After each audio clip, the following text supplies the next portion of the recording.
Hello, everybody. Thanks, Doug, for having me back. I guess I have to be engaging 2 times in a row? Twice in a row. Will I be able to do it? And I know what you guys are thinking. Isn't it refreshing to have a man to talk about women's health care? Right? But I will do my best. If you're not familiar with Wisp, it actually is a female majority-led company. Its roots are definitely in sexual and reproductive health care. It was founded a few months before COVID and then rocket shipped, very similar to many other telehealth stories, given that the paradigm for care had changed and has continued to evolve. So a little bit more about Wisp. We've served 1.5 million patients to this point. Again, roots in sexual and reproductive health care, common vaginal infections, UTIs, yeast infections, BV, birth control, emergency contraception. And then in the last year, we've actually rounded out the portfolio to look a little bit different. So we've offered products and treatments in fertility, menopause, and weight care. And today I'm going to talk about a particular expansion that we've done it's unbelievable, our go-to-market. It was in less than 3 months for an in-home diagnostics product, and I'll talk about that in just a second. So Wisp's mission is to democratize access to women's health care. We empower our patients to take ownership over their health by providing convenient, affordable, and same-day treatments for common yet stigmatized conditions, all from the comfort of home. And aren't you glad that I read this slide word for word? But it's the only one I'll do that for, I promise, because this is really what guides us. Like, we're a mission-driven organization, and that mission-driven organization drives our product roadmap. And so this is a slide that I shared last time in Florida about our brand voice and DNA. Generally, we are bold, unapologetic, but also just shining a light on the gap in women's healthcare and destigmatizing many, many conditions. Our claim to fame, I think I mentioned this last time, we had the first billboard in Times Square that mentioned the term vagina, which is outrageous, and that was in the year 2023. So kind of unbelievable that it took that long to get approval. And my boss, now CEO, her name's Monica, she fought tooth and nail to get that done. But one of the problem statements we had at the end of last year is we wanted to be thought of not just for sexual and reproductive health care, but a more holistic women's health destination. And so it's a dangerous business. I think we've all been probably part of companies that get away from their core customer, right? Like, we've seen it's a tale as old as time. Brands can fail if they move too fast and expand that, what I call like a bullseye here. But we do think there's a really big opportunity for our company, right? So again, our core audience is 25 to 45, female at birth. Typically, our competitive moat had been vaginal infections, reproductive care, and STIs. But as we think about what we can be and what we aspire to be in the next few years, it's definitely that blue bullseye, which is about a complete women's telehealth platform. So like I said, we launched weight care offerings very much tailored around women's health in 2024, fertility offerings, fertility testing, and menopause in 2024, and we've subsequently launched more products and have more on the way. But the thing I'm going to talk about today is our in-home testing platform to just expand on telehealth capabilities and give alternatives to care for her. So what do I mean by at-home diagnostics? I mean literally taking the test at home, sending your results to a lab, getting results, getting follow-up care, and really looking at that 360 model. So before we went in full bore, we definitely wanted to do a sanity check on patient and commercial opportunity. So for those that are not aware, STIs, market is a bad word to say. STIs as a condition are only growing in the US. 1.65 are new cases only in chlamydia. 20 million are living with HSV2, genital herpes. And the TAM that we believed, and we sized it out, was $1 billion for telehealth alone in the in-home diagnostics market. And you're probably familiar with a few of our competitors that have a healthy market share already. What was really important to us was actually listening to our customers. I think that's been a theme. I think it's been talked about many times already.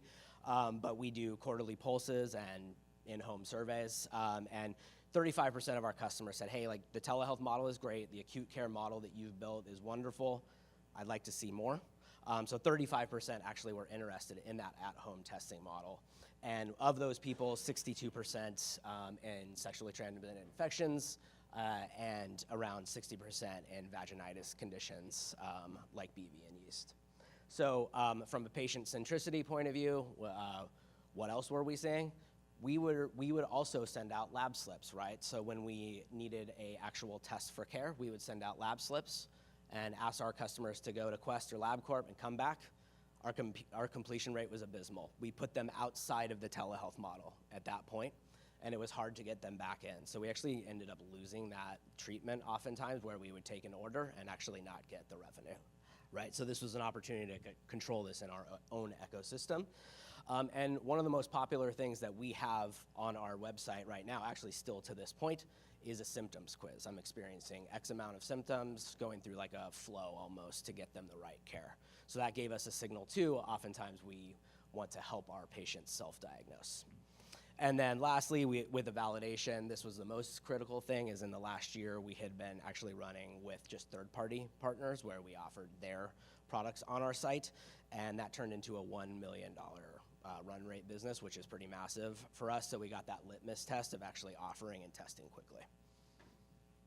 So with that, from the time that I spoke on the stage from February to about May, actually I guess it was end of May, early June, we launched in-home diagnostics at Wisp. So again, this is a new workflow for us. But if you think about the telehealth model of the past, it was, hey, I'm looking for this care. I check out, I do my order, I get provider review, an asynchronous or synchronous visit, get care, done. This is a little bit different workflow for us now. Now a patient will take that order, they'll receive that test at home, they'll do a self-collection method, differs by test, and then send it to a secure lab, CAP, CLIA certified lab.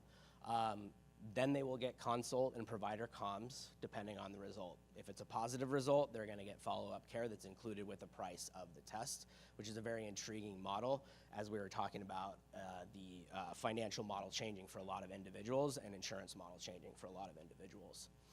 And again, then treatment will happen. So the value prop for us is actually we are in all 50 states. And I very much put including New York here because at-home diagnostics in New York is very, very, very difficult to do. This took a lot of red tape to cut through. And then right now, at least in current offering set, we have 8 at-home tests covering vaginitis conditions, chlamydia, gonorrhea, MGen, HIV, herpes, and syphilis. So our go-to-market approach, this is where the marketing side and the story I'm trying to tell gets a little bit more interesting.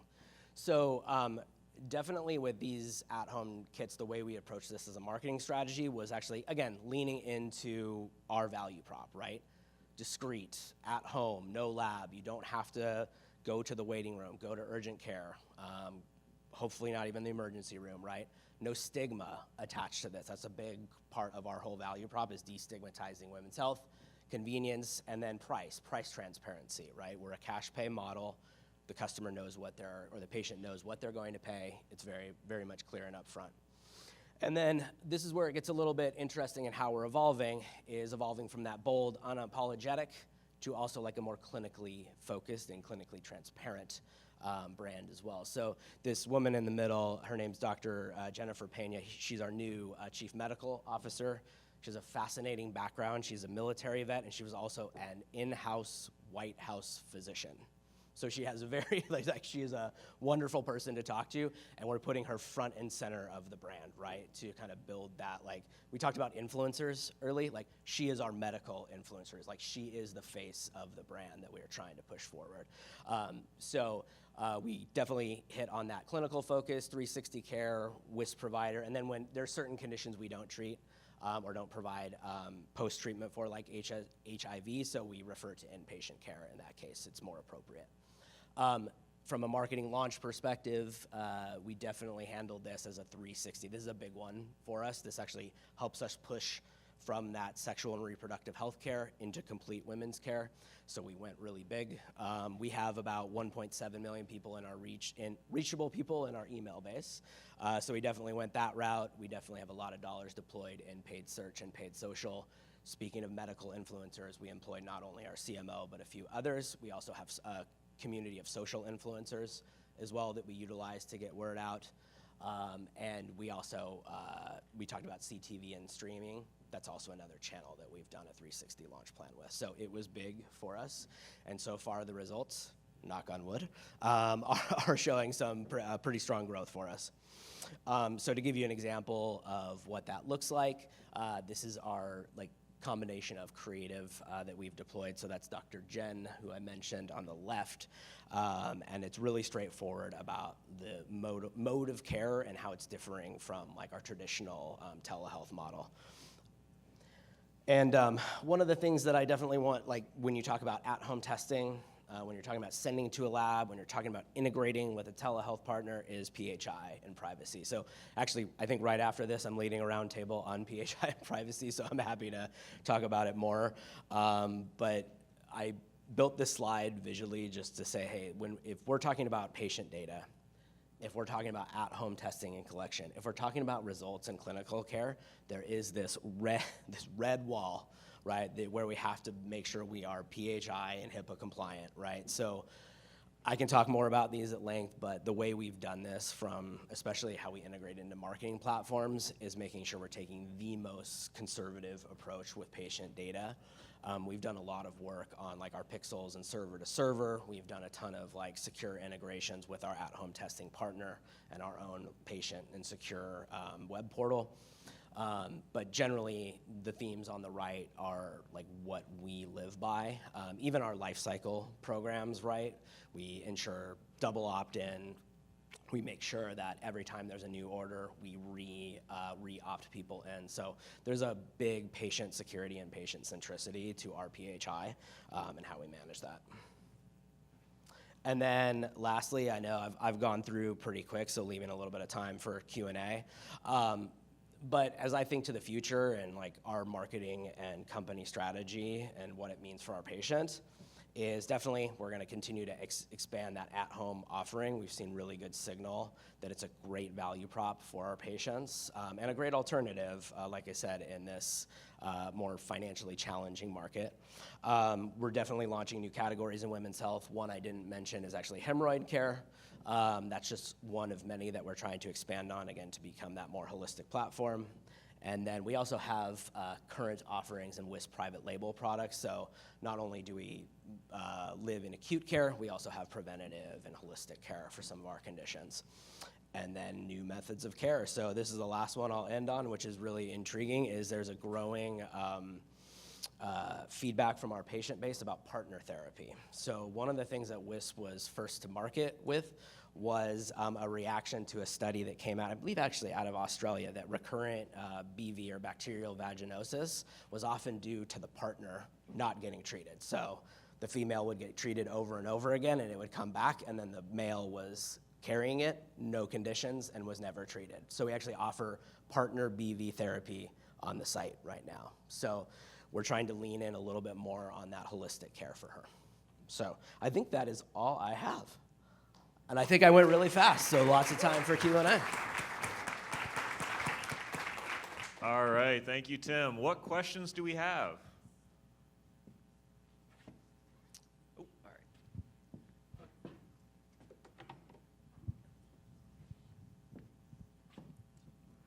Hey, Tim. Matthew Van Ernest from OpenX again. Brands know that they need to run in CTV, but it can be pretty complicated on how to navigate that landscape, different ways of doing targeting. Can you talk a little bit about what's worked well for Wisp? Yeah, actually, I may even pivot the conversation to creative.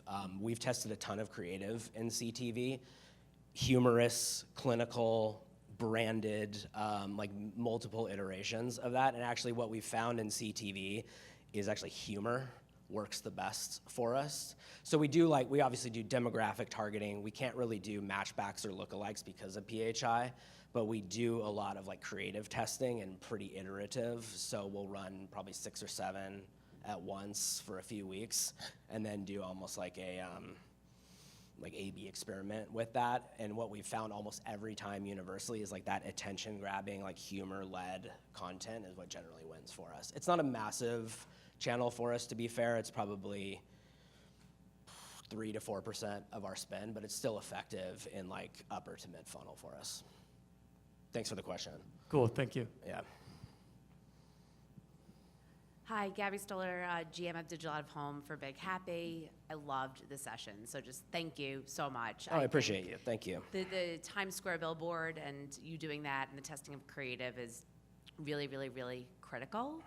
I think I'd just love to hear a little bit more about outside of the billboard, like is out of home an area that you all continue to, you just mentioned the CTV allocation, like how does that fit into the model? Because I think for healthcare and pharma, it should be much bigger, given it's a one-to-many, it's really safe, and you're not necessarily invading, but I love your perspective. Yeah, I mean, there's a reality to our business model, despite what I was mentioning on at-home diagnostics. It's really exciting, and some of our private label products, which are kind of, you're not in a moment of need, but still I would say like 60 to 70% of our business is like, I need something right now. And so as such, our spend has been pretty concentrated at bottom of funnel, right? Like high intent. When she needs something immediately, we want to be there as a resource. So like our spend allocation has been heavy into like paid search or bottom funnel paid social. However, we have tested out of home, like pure out of home. We did a digital out of home campaign in the Tri-City area earlier this year, and it's relatively effective. I think the most challenging part, I'm sure we all feel it as marketers, is if I'm benchmarking that against performance marketing when we're trying to grow at X% rate because of pressure from our board or whatever management that looks like, it's hard to sometimes justify that spend. So we put a lot of effort into like testing methodology in that market. So I think if you're gonna do it, you have to be really thoughtful about like the testing technique that you're gonna use. And what we found, I mean, candidly, the digital out of home was great, didn't quite even give us the lift that we needed to justify doing it again. So, but on the flip side of that, we did a campaign with direct mail, and it was actually quite effective, and we continue to do that. Thank you.